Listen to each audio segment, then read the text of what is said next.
Você já ficou irritado com o som de alguém mastigando, clicando uma caneta ou até mesmo respirando?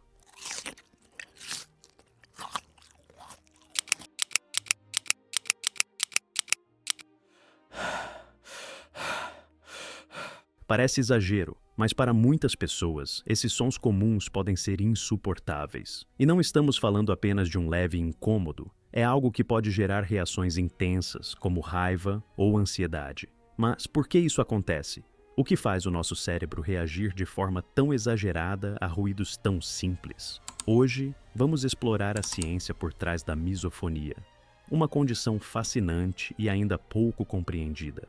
Prepare-se para descobrir como o seu cérebro processa esses sons e por que eles podem desencadear reações tão fortes. Fique conosco até o final para entender os mecanismos cerebrais envolvidos e, quem sabe, encontrar respostas para algo que você ou alguém próximo pode estar vivendo.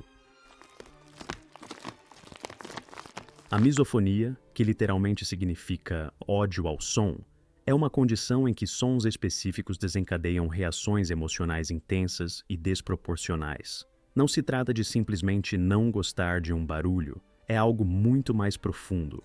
Para quem vive com misofonia, sons como mastigação, respiração pesada, cliques de caneta ou até mesmo o som de alguém mexendo em um saco plástico podem gerar sentimentos de irritação extrema, ansiedade ou até raiva. Embora a misofonia ainda não seja amplamente reconhecida como um transtorno clínico oficial, estudos sugerem que ela pode afetar até 20% da população em algum grau.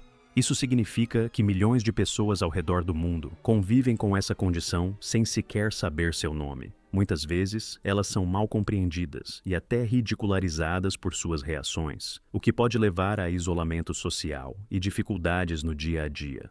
Mas o que torna a misofonia tão única é que ela não é apenas uma questão de preferência ou sensibilidade auditiva.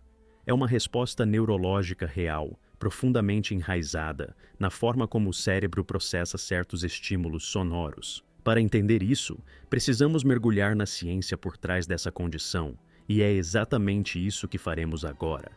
Para entender a misofonia, precisamos olhar mais de perto para o cérebro e como ele processa sons. Estudos recentes mostram que, em pessoas com misofonia, algumas regiões cerebrais reagem de forma exagerada a estímulos sonoros específicos.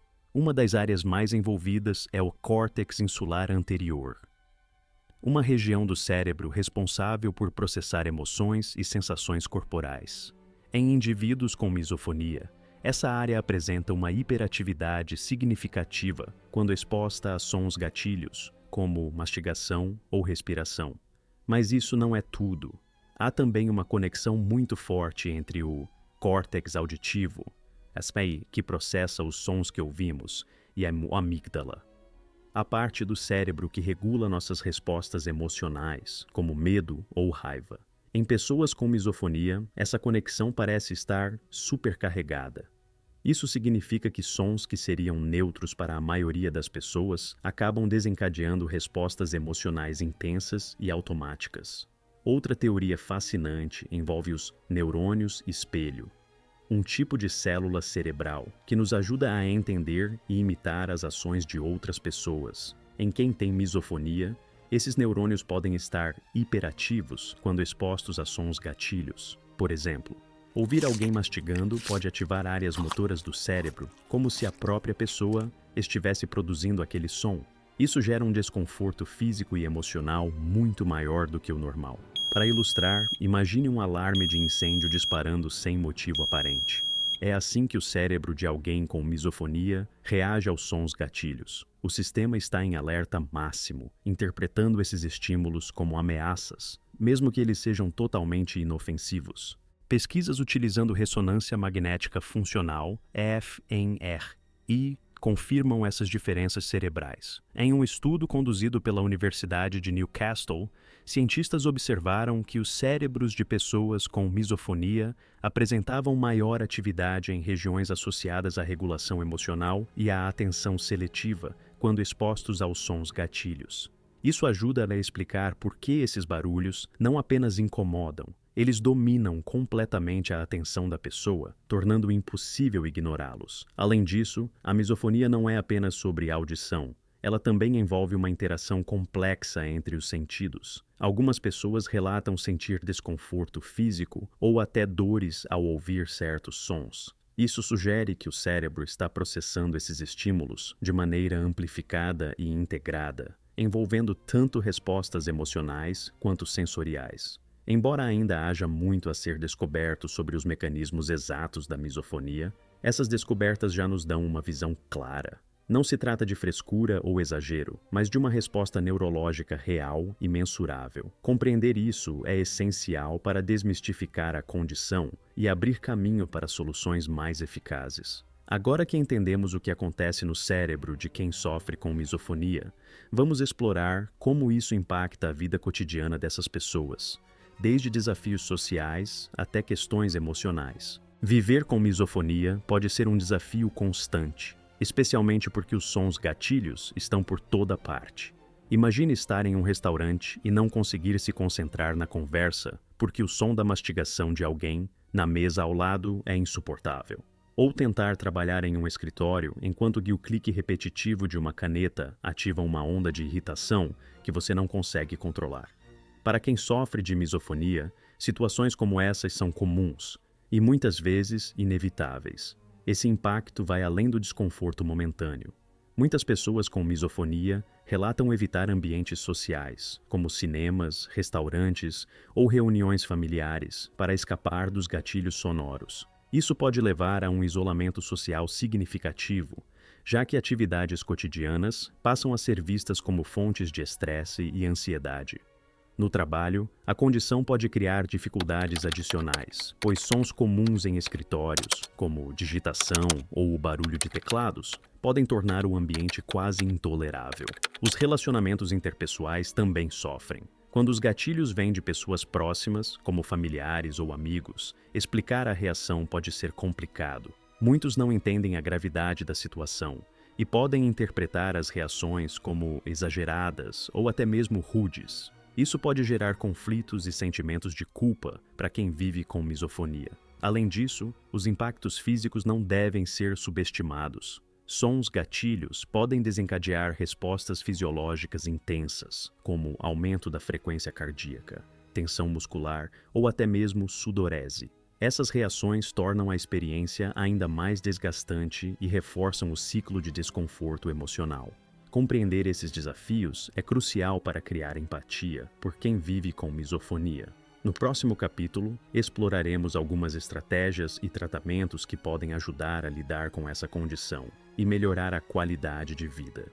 Embora a misofonia ainda não tenha uma cura definitiva, existem estratégias e tratamentos que podem ajudar as pessoas a lidar com seus gatilhos sonoros e reduzir o impacto no dia a dia. Uma das abordagens mais eficazes é a terapia cognitivo-comportamental, (CCA), que ajuda os pacientes a reprogramar suas respostas emocionais aos sons irritantes, por meio de técnicas como reestruturação cognitiva e exposição controlada.